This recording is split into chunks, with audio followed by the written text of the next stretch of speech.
오늘 우리에게 주시는 하나님의 말씀은 요한복음 1장 6절에서 13절까지 말씀입니다. 제가 가진 성경으로는 신약성경 142쪽에 있습니다. 요한복음 1장 6절에서 13절까지 말씀입니다. 우리 한 절씩 교독하시겠습니다. 하나님께로부터 보내심을 받은 사람이 있으니 그의 이름은 요한이라. 그가 정언하여 왔으니 곧 빛에 대하여 정언하고 모든 사람이 자기로 말미암아 믿게 하려 함이라. 이는 이 빛이 아니요 이 빛에 대하여 증언하러 온 자라. 참빛 곧 세상에 와서 각 사람에게 비추는 빛이 있었나니 그가 세상에 계셨으며 세상은 그로 말미암아 지은 바 되었으되 세상이 그를 알지 못하였고 자기 땅에 오매 자기 백성이 영접하지 아니하였으나 영접하는 자 곧 그 이름을 믿는 자들에게는 하나님의 자녀가 되는 권세를 주셨으니 이는 혈통으로나 육종으로나 사람의 뜻으로 나지 아니하고 오직 하나님께로부터 난 자들이니라. 아멘. 우리 이 시간 말씀을 듣기 전에 앞뒤 좌우 보시며 한번 인사하겠습니다. 사랑합니다, 축복합니다. 인사하시겠습니다. 사랑합니다, 축복합니다. 잘 오셨습니다. 예.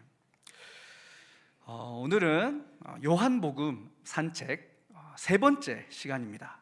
우리는 계속해서 요한복음 1장의 말씀을 가지고 함께 은혜를 나누고 있는데요. 이전에 살펴봤던 내용을 간단하게 정리를 하고 오늘 본문의 말씀을 살펴보고자 합니다.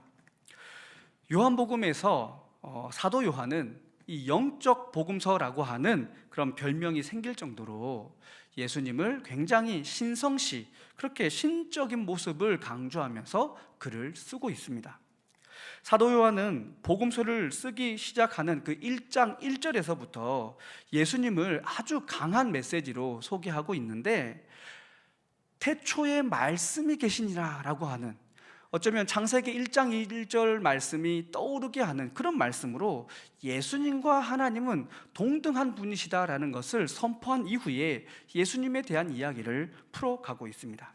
그래서 예수님을 창조주 하나님으로 설명하고 또 참 하나님이시다라고 설명하고 또 생명의 빛이 되신 예수 그리스도 참 하나님임을 그렇게 소개하고 있습니다. 그러면서 그러한 참 하나님이시고 참 능력이시고 참된 하나님의 능력의 말씀이 되시고 우리에게 생명의 빛이 되시는 그 예수께서 이 땅에 오셨지만 많은 사람들이 이 생명의 빛이 되신 예수 그리스도를 자기 안에 품지 못하고 그분과 함께 동행하지 못하는 삶을 살고 있음을 안타깝다라고 이야기를 합니다. 그리고 그렇게 생명의 빛이 되신 예수 그리스도를 받아들이지 못하는 이유가 뭐냐면 우리 속에 있는 이 죄라고 하는 것이 참 빛이신 예수 그리스도를 거절하기 때문이다라고 사도 요한은 우리에게 말씀하고 있습니다. 그래서 이 생명의 빛을 품는 자들이 이 땅의 어두움을 이겨내고 참된 이 믿음으로 승리하는 삶을 살아갈 수 있게 될 것입니다 라고 하는 메시지가 우리가 지난주까지 봤던 1절부터 5절까지의 메시지의 요약이라고 할 수 있는데요. 이제 이어서 오늘 본문 6절부터 13절까지의 말씀을 보면 전체적인 내용이 크게 두 부분으로 나눠서 우리가 생각해 볼 수 있습니다. 먼저는 6절부터 8절까지의 말씀을 한 부분으로 볼 수 있고 9절부터 13절까지의 말씀을 또 하나의 부분으로 구분해 볼 수 있습니다. 앞선 6절에서 8절까지의 내용을 보면 사도 요한이 스스로 자기를 소개하는 장면이 나옵니다. 그리고 그 뒤에 9절부터 13절의 말씀에는 예수 그리스도를 다시 한번 설명하는 내용들이 나오는데, 이 설명은 그 핵심 내용이 뭐냐면 관계성을 가지고 설명을 하고 있다라는 것입니다. 먼저 우리 6절에서 8절의 말씀을 한번 보시겠습니다. 눈으로 한번 보시면 사도 요한은 자신의 위치와 또 역할에 대하여 설명합니다. 사도 요한은 자기 자신을 소개하면서 정말 확고한 개인적인 이 신앙 고백을 드러내고 있습니다. 오직 예수 그리스도만이 드러나시기를, 높아지시기를 간절히 바라는 마음으로 스스로를 낮추는 그런 표현으로 자기 자신을 소개하고 있죠. 자, 6절 말씀에 보면 사도 요한이 스스로 자기의 정체성을 이렇게 정의합니다. 하나님께로 보냄을 받은 사람입니다. 이렇게 고백합니다. 사도 요한의 이 고백은 다른 표현으로 말하면 이런 뜻입니다. 앞선 우리 설명했던 1절에서 5절까지의 말씀을 떠올려 보면 나는 절대로 이 땅의 빛이 아닙니다. 이 땅에 생명을 주고 비전을 주고 꿈과 희망을 줄 수 있는 그런 존재가 아닙니다 라고 지금 강하게 어필하고 있는 것입니다. 오해를 없이 하고자 하는 것이죠. 왜냐하면 사도 요한의 당시에 이러한 오해들이 많이 있었기 때문에 그렇습니다. 다시 말하면 이러한 변명을 하지 않으면 안 되는 상황이 있었다라는 것이죠. 당시에 초대교회 공동체 안에서는 이 사도 요한의 위치가 거의 예수님과 동등할 정도로 굉장한 추앙을 받는 위치에 있었습니다. 왜냐하면 이 요한복음을 쓰던 당시에 예수님과 함께 먹고 마시며 생활했던 그 12제자 중에 생존했던 사람은 이 사도 요한 한 사람밖에 남지 않았기 때문에 그렇습니다. 사도 요한만큼 예수님에 대해서 잘 아는 사람이 없었던 것이죠. 뿐만 아니라 사도 요한은 요한계시록을 기록할 만큼 영적으로 깨어 있었던 사람입니다. 그래서 그가 말로 고백하고 또 글로 전하는 예수 그리스도의 이 복음의 역사들이 너무나도 강력하게 선포되었고 또 놀라운 영적인 기적들과 역사들이 많이 일어났었기 때문에 사람들은 예수 그리스도의 재림을 기다리다가 예수님의 이 땅 가운데 속히 재림하지 않다 보니까 예수님의 제자인 이 사도 요한에게 더 집중을 하게 되는 겁니다. 혹시라도 이 예수님의 역할을 사도 요한이 대신 하지는 않을까라고 하는 그런 어떻게 보면 헛된 소망이지만 그러한 꿈들을 가지고 사도 요한을 찾아오게 된 것이죠. 그래서 그를 추종하는 사람들이 점점 늘어가고 신성시하는 사람들이 생기기까지 하자 사도 요한은 자기의 정체성을 분명히 하면서 우리가 믿고 따를 분은 오직 예수 그리스도밖에 없습니다 라고 하는 메시지를 오늘 본문을 통해서 그렇게 선포하고 있는 겁니다. 기독교 역사에서 보면 사도 요한에 대한 여러 가지 전승들이 있는데 중요한 일화들이 있습니다. 사도 요한 당시에 유대 사회는 로마라고 하는 대제국의 핍박과 이 박해 속에 굉장히 어렵고 혼란스러운 상황을 지나고 있었습니다. 스데반 집사의 순교를 시작하여서 계속적으로 교회의 지도자들이 순교를 당하는 사건들이 계속 일어나게 됩니다. 우리가 잘 아는 대로 사도행전 12장에 보면 오늘 본문의 주인공인 이 사도 요한의 형이었던 큰 야고보라고 불리는 이 야고보가 헤롯 왕의 그 명령에 의하여 칼에 죽임을 당하는 사건이 일어나게 됩니다. 그리고 그 이후에 얼마 지나지 않아서 예수님의 수제자요, 어쩌면 이 모든 제자 공동체의 가장 리더급이었던 이 베드로조차도 네로 황제 통치 시기에 박해를 한참 심하게 할 때 그때 잡혀가서 십자가에 거꾸로 이렇게 매달려서 죽임을 당하는 그러한 순교의 역사가 일어나기도 했습니다. 뿐만 아니라 사도 안드레와 같은 경우는 그리스 지역에 복음을 전하러 떠났다가 그곳에서 또 핍박을 당하면서 X자 모양의 십자가에 또 달려서 죽임을 당하는 그러한 순교의 기록도 남겨져 있었습니다.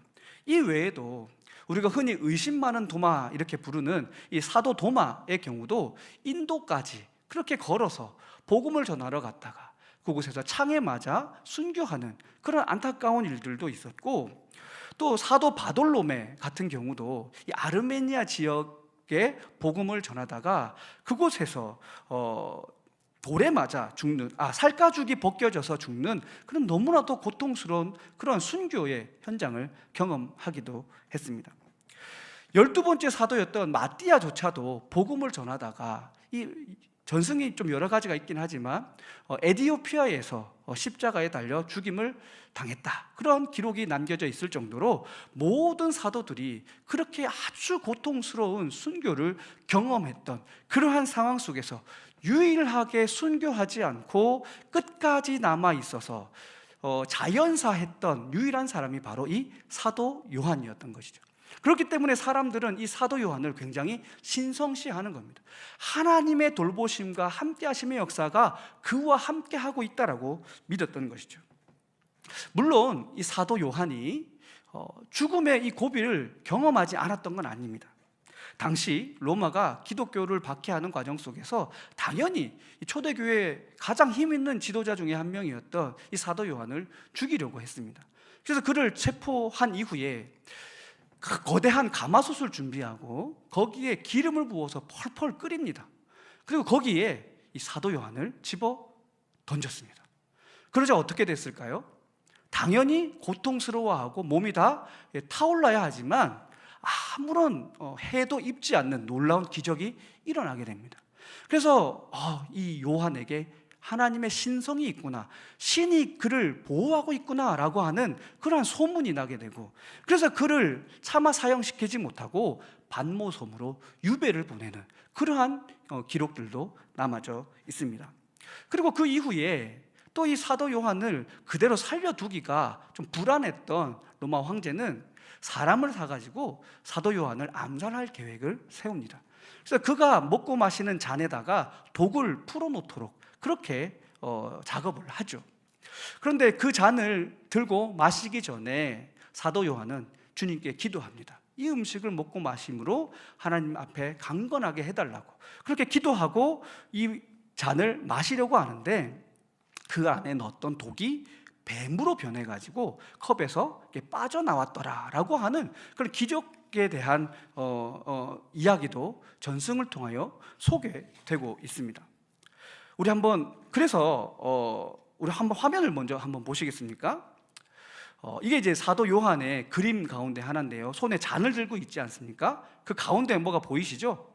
그게 뱀입니다. 그 황제가 넣은 독이 뱀으로 변했다고 하는 그 기적 사건을 이제 유럽 그 기독교 미술 작품이나 또 성당의 여러 가지 스테인드 글라스와 같은 그런 창문 같은데 표시를 할 때 저런 식으로 잔을 항상 들고 있는 요한을 표현하고 있습니다. 우리 다른 사진도 한번 보여주시겠어요?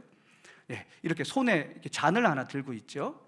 다음 사진도 보여주시면 그 잔에 이렇게 뱀이 있는 저 문양이 있으면 유럽에서 이제 어떤 탐방을 하시거나 할 때 저런 그림이 있으면 사도 요한을 표현하는 것이구나 이렇게 이해하시면 되겠습니다. 한 장 더 있죠? 예, 요거는 자세히 보일지 모르겠는데 조금 확대를 해주시면 좋은데 손에 들고 있는 것이 아까 보여드린 그 잔이고 그 다리께에 보면 독수리 한 마리가 또 서 있습니다. 저것은 이제 하늘과 땅을 이어주는 존재로서 독수리를 그려놓은 것인데 이제 계시록을 의미하는 그런 상징으로서 성당에 저렇게 건축물로 남겨져 놓은 그런 장면입니다.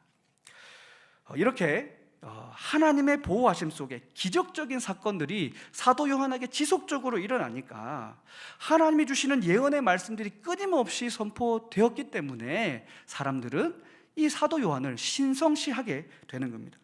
끝없이 그를 존귀히 여기고 그를 예수님 모시듯 그렇게 하게 된 것이죠. 그래서 사도 바울은 오늘 본문 6절에서 8절 말씀과 같이 나는 하나님께로부터 보냄을 받은 사람입니다. 나는 예수 그리스도를 이 빛을 증언하기 위해 보냄을 받았고 내가 증언하려고 하는 것은 다른 것이 아니라 우리의 참 빛이 되신 예수입니다 라고 얘기를 하는 거죠. 이 빛을 믿게 하는 것이 역할이지 내가 빛의 자리를 탐하는 것이 아닙니다 라고 강력하게 선언하고 있는 것입니다. 사도 요한은 자기 정체성과 사명을 분명하게 알았던 사람입니다. 자신이 어떤 존재이고 또 어떤 역할을 이 땅 가운데서 해야 할지를 분명하게 알고 있었던 사람이죠.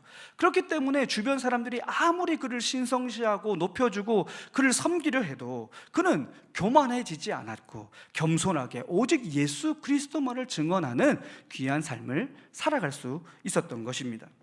사랑하는 성도 여러분, 우리 믿음의 삶 속에서 내가 어떤 존재인지 이것을 분명하게 깨닫는 것은 너무나도 중요합니다. 나의 정체성을 안다는 것은 우리 신앙에 있어서 하나님 앞에서 내가 어떤 모습으로 서 있는지를 알고 있는 것이 되기 때문에 결국엔 이러한 정체성을 깨닫는 것이 우리에게 믿음으로 나타나고 또 겸손한 모습으로 나타나고 주의 말씀에 순종하는 모습으로 나타날 수 있게 되는 것입니다. 바라건대 저와 여러분의 삶 속에 우리의 정체성을 분명히 하는 믿음이 있기를 주님의 이름으로 축복합니다. 우리는 우리에게 정말 이 정체성이 분명하게 깨어 있고 살아 있을 때 우리는 우리의 삶을 하나님께 온전히 내어 맡길 수 있습니다. 왜냐하면 나는 연약하고 부족한 한 사람의 죄인일 뿐이고 또 한 인간일 뿐이기에 전능하신 하나님을 인정하고 받아들이는 것으로 믿음의 고백이 드러나고, 그러한 믿음의 고백이 나타날 때 하나님께서는 그 믿음을 보시고 우리의 삶을 인도해 가신다라는 것이죠. 하나님은 자기 정체성을 알고 바른 믿음의 길을 걷고자 하는 자들에게 은혜 주시는 하나님이심을 믿으실 수 있기를 바랍니다. 우리가 우리의 정체성을 알지 못하면 우리는 언제나 우리의 입술에 감사를 잃어버린 채 불평하고 불만하고 또 원망하며 내 소견에 옳은 대로 살아가는 삶의 자세를 취할 수밖에 없게 되는 것입니다. 내가 내 정체성을 안다면 내가 받은 은혜가 얼마나 큰지를 알 수 있게 되는 것이죠. 우리의 정체성은 하나님의 백성이며 또한 하나님 앞에서 죽을 수밖에 없는 죄인이라는 것을 우리는 언제든 잊지 말아야 합니다. 그리고 그 분명한 정체성의 고백 속에서 예수 그리스도를 만나고 하나님을 만날 때 그곳에 놀라운 은혜의 역사가 있다는 것을 여러분 꼭 기억하시고 온전한 믿음으로 우리 하나님을 기쁘시게 하는 귀한 삶을 살아가시기를 간절히 바랍니다. 계속해서 말씀을 보시면 이제 9절에서 13절까지의 말씀을 한번 보겠습니다. 사도 요한은 앞서 자신이 어떤 존재인지 또 어떤 사명과 역할을 감당하는 존재인지에 대하여 분명히 선언한 이후에 예수님에 대한 소개를 다시 한번 강조하여 이야기하고 있습니다. 요한은 예수님을 다시 한번 이 빛이라고 하는 이 빛이라는 이 표현을 통해서 소개합니다. 어둠을 밝히고 모든 죄악의 어둠을 물러가게 하는 그 능력과 생명의 빛은 이 땅 가운데 오직 예수 그리스도 한 분밖에 없습니다라는 것을 분명하게 이야기하죠. 그런데 오늘 본문에서 중요한 표현은 이 빛은 우리 모두에게, 온 인류에게 비추어지는 빛이 아니라는 것입니다. 각 사람에게 비추는 빛이다라고 선포하고 있다는 것이죠.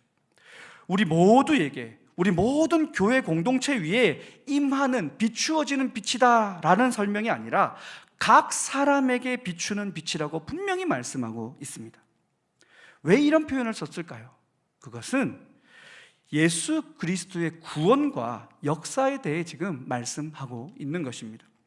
각 사람에게 비추는 빛이라고 하는 이것은 예수님과 우리와의 관계가 1대1로 맺어지는 인격적인 관계임을 설명하고 있는 것입니다. 우리가 주님을 만날 때, 예수님을 우리가 인격적으로 만날 때는 나의 믿음으로 만날 수 있게 되는 것입니다. 내 남편의 믿음으로, 내 아내의 믿음으로, 내 부모의 믿음으로 주님을 만날 수 있는 것이 아니라는 것이죠. 구원의 문제가 그렇다는 것입니다. 나의 믿음으로 구원받는 것이지 다른 누군가가 대신해서 나의 구원을 확정지어 줄 수가 없다라는 것을 분명하게 이야기하는 것이죠. 구원의 문제는 개인의 책임이지 대신해 줄 수 있는 영역이 아니라는 것을 사도 요한은 분명하게 얘기하고 있는 것입니다.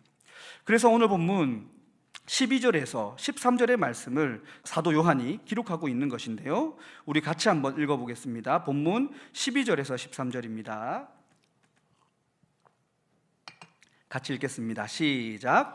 영접하는 자, 곧 그 이름을 믿는 자들에게는 하나님의 자녀가 되는 권세를 주셨으니 이는 혈통으로나 육정으로나 사람의 뜻으로 나지 아니하고 오직 하나님께로부터 난 자들이니라. 아멘. 하나님의 분명한 선택과 예정이 우리에게 임하신 것이다 라고 말씀하고 있습니다. 사랑하는 성도 여러분, 우리의 신앙은 예수님과 나와의 만남이 반드시 있어야 한다라는 것을 꼭 기억하시기 바랍니다.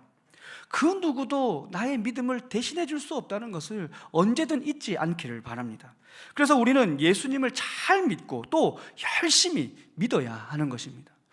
누군가의 공로로 내가 구원의 자리에 서고 면류관을 받아 누릴 수 없다는 것을 우리는 잊지 말아야 하는 것이죠. 물론 중보기도를 부탁하고 나를 위해서 그렇게 하나님께 빌어달라고, 예수님의 이름으로 기도해달라고 부탁은 할 수 있지만 근원적으로 우리는 우리 스스로가 주님 앞에 단독자로 서서 믿음의 길을 나 스스로가 헤쳐나가야 한다는 것을 여러분 꼭 기억하실 수 있기를 바랍니다. 우리는 개인의 믿음으로 구원받는다는 이 사실을 잘 기억하면서 먼저 하나님 앞에, 우리 예수님 앞에 감사하는 마음을 회복해야 할 것입니다. 감사하는 마음으로 예수님을 만나시길 바랍니다. 나를 믿는 자로 택하여 주신 그 은혜에 감사하는 믿음이 우리에게 늘 충만하게 있어야 합니다. 뿐만 아니라 나를 위해 십자가의 그 모진 고통을 다 겪으시고 3일 만에 부활하셔서 승천하신 그 예수님의 그 은혜에도 우리는 감사할 수 있어야 되고 항상 기억하고 있어야 합니다. 이러한 예수님의 역사가 없었다면 우리는 오늘도 어쩌면 매일매일 피해 제사를 드리기 위하여 동물을 잡았어야 했을지도 모른다는 것을 우리는 기억해 봐야 합니다. 예수님께서 성육신하셔서 이 땅에 오심으로 그 모진 고난을 다 몸소 체험하고 감당하심으로 우리는 온전한 자유를 얻었고 믿음으로 구원에 이르는 은혜를 얻게 되었다는 것, 우리는 이러한 사실만으로도 주님을 찬양할 수 있어야 하고 감사할 수 있어야 하고 우리 삶의 모든 고난의 문제를 믿음으로 이겨낼 수 있어야 하는 것입니다. 사랑하는 성도 여러분, 우리 각자가 예수님의 은혜의 빛 아래에 비추임을 받고 또 구원받은 자의 기쁨을 누리며 지금 살아가고 있다는 이 사실 꼭 항상 기억하시면서 감사와 찬양을 늘 주님께 올려드리는 복된 믿음의 길을 걸어가시기를 주님의 이름으로 축복합니다. 사도 요한은 이제 그렇게 이 어두운 세상에 빛으로 오신 이 생명의 빛 대신 예수님과 이제 우리가 바른 관계를 맺어야 하는데 이 세상 사람들을 둘러봤을 때 그렇지 않은 모습이 너무나도 많다는 것을 굉장히 안타까워하면서 또 말씀을 이어가고 있습니다. 세상 사람들이 예수님을 어떻게 맞이했는지에 대해서 설명을 하면서 굉장히 비극적이고 비참한 모습으로 설명을 하고 있습니다. 오늘 본문 10절과 11절의 말씀을 또 우리 같이 한번 읽어보겠습니다. 10절과 11절입니다. 시작. 그가 세상에 계셨으며 세상은 그로 말미암아 지은 바 되었으되 세상이 그를 알지 못하였고 자기 땅에 오매 자기 백성이 영접하지 아니하였으나. 아멘. 자, 말씀을 잘 보십시오. 사도 요한은 지금 세상이 예수님을 어떻게 했다고 얘기합니까? 먼저는 세상이 그를 알지 못했다 말합니다. 그리고 자기 백성이 예수님을 영접하지 않았다, 그렇게 지금 말씀하고 있습니다. 성도 여러분, 한번 우리 생각해 봅시다. 딱 맞는 예화는 아닐지는 몰라도 한번 생각해 봤으면 좋겠습니다. 지금 같은 시간, 이 시간에 아마 지금 우리 그 청소년부 학생들이 저녁 이 찬양 집회를 참여해서 열심히 찬양하고 또 기도를 하고 있을 텐데요. 정말 우리 청소년들의 마음속에 살아계신 그 하나님의 사랑, 예수 그리스도의 그 놀라운 사랑이 가득 채워지고 성령 충만함의 은혜를 풍성히 받아 누리고 그렇게 돌아왔으면 참 좋겠다는 마음이 듭니다. 그런데 예를 들은 겁니다. 여러분이 이 청소년부가 수련회를 가는 그 과정들을 보면서 굉장히 마음에 감동이 온 겁니다. 그래서 그들이 필요한 이 경비들과 또 식사비, 또 회비, 또 이런 간식비라든지 교통비라든지 이런 것들을 다 헌물하시고 부담을 하셨다라고 한번 가정을 해봅시다. 그리고 이제 수련회가 시작되고 하루 정도 지나서 이 청소년들이 어떻게 참 집회를 잘 하고 있는가 궁금하기도 하니까 또 우리 학생들 주기 위해서 시원한 수박을 몇 덩이 사고 또 아이스크림도 좀 가득 이렇게 통에 채워가지고 차에 싣고 학생들을 만나러 이렇게 떠나간다고 생각해 보십시오. 그 마음이 얼마나 흐뭇하고 기쁘겠습니까? 그죠? 수련회 현장에 도착해서 탁 차에 내렸더니 전도사님과 부장 선생님과 또 이렇게 교사들이 내려와서 오셨냐고, 장로님, 권사님, 집사님 너무 감사하다고, 덕분에 이렇게 은혜롭게 집회 잘하고 있다고 인사를 나누는 거죠. 그러면서 이제 우리를 이렇게 모시고 학생들에게 인사를 시켜줍니다. 우리 학생 여러분, 여러분들이 수련회를 잘 할 수 있도록 우리 장로님, 집사님, 권사님께서 이렇게 많이 후원해 주시고 오늘도 여러분을 위해서 간식을 풍성하게 사오셨습니다. 우리 감사하는 마음으로 우리 박수로 환영합시다 라고 해서 박수를 이렇게 쳐야 되는데 아이들이 멀뚱멀뚱 보고 있는 거죠. 그러면서 표정들이 별로 안 좋은 겁니다. 쑥덕쑥덕 하는 거죠. 저분들이 왜 왔지? 또 잔소리하러 왔나? 우리 감시하러 왔나? 뭐 인사 받으려고 왔나? 왜 왔지? 귀찮게 우리끼리 재밌었는데 어른들이 와가지고 영 재미가 없네. 그러면서 자리를 다 이렇게 떠나버렸다고. 가정입니다. 가정. 한번 생각해 보십시오. 여러분의 마음의 감정과 기분이 어떨까요? 굉장히 불쾌하겠죠, 그죠? 내가 다시는 얘네들 후원하나 봐라, 내가 후원하는 거 다 내놓으세요, 막 그렇게까지 하고 싶은 마음이 들지 않겠습니까? 마찬가지로 예수님의 경우가 이것보다 더 심각한 모습으로 배척당하고 있다라는 것입니다. 예수님이 정말 충격적인 거절을 당하고 있음을 사도 요한은 말씀하고 있는 것입니다. 오늘 본문 10절 말씀과 같이 예수님께서는 온 세상을 창조하셨고 이 세상을 구원하시기 위해 십자가의 고난도 마다하지 않고 온전히 다 감당하시고 물과 피를 다 쏟으시며 그렇게 예수님만 믿으면 구원받을 수 있다라고 하는 이 은혜의 길을 열어주시며 은혜의 선물을 한없이 우리에게 내려주셨음에도 불구하고 세상 사람들은 그런 예수님을, 그 사랑을 알지도 못하고 관심도 없고 믿으려고 하는 사람들까지 괴롭히고 박해하며 그렇게 예수 그리스도를 핍박하고 비난하는 그러한 예수님을 향하여 감사하는 마음은 전혀 없고 예수를 믿는 사람조차도 그렇게 괴롭히는 모습으로 예수님을 대하고 있을 때 예수님은 그 마음이 얼마나 아프셨겠습니까? 사도 요한은 예수님을 세상이 어떻게 대하고 있는지를 설명하는 것으로 우리에게, 이 복음서를 읽는 독자에게 외치고 있습니다. 너희 믿는 자들은 예수님을 향하여 그렇게 대하지 마십시오. 제발 그렇게 예수님을 믿지 마십시오. 예수님의 사랑을 모른다 하지 마시고 예수님을 믿는 믿음을 온전히 보여주십시오. 예수님께 가까이 나와서 예수님께 감사를 표현하고 예수님을 찬양하는 믿음의 삶을 살아가십시오. 예수님과 함께 친밀한 믿음의 길을 걸어가고 예수님의 말씀에 온전한 순종의 길을 걸어가십시오. 그렇게 지금 말씀하고 있는 겁니다. 예수님께서 다른 데 가시지 않으시고 지금도 여러분과 함께하고 계십니다. 그 얘기를 이 말씀을 통하여 우리에게 선포하고 있는 것입니다. 사랑하는 성도 여러분, 사도 요한의 이 외침이 저와 여러분의 가슴 속에 온전히 새겨질 수 있기를 간절히 바랍니다. 절대로 우리는 믿음의 길을 걸으며 살아갈 때 예수님을 섭섭하게 하면 안 됩니다. 예수님이 주시는 은혜를 잊어버리면 안 됩니다.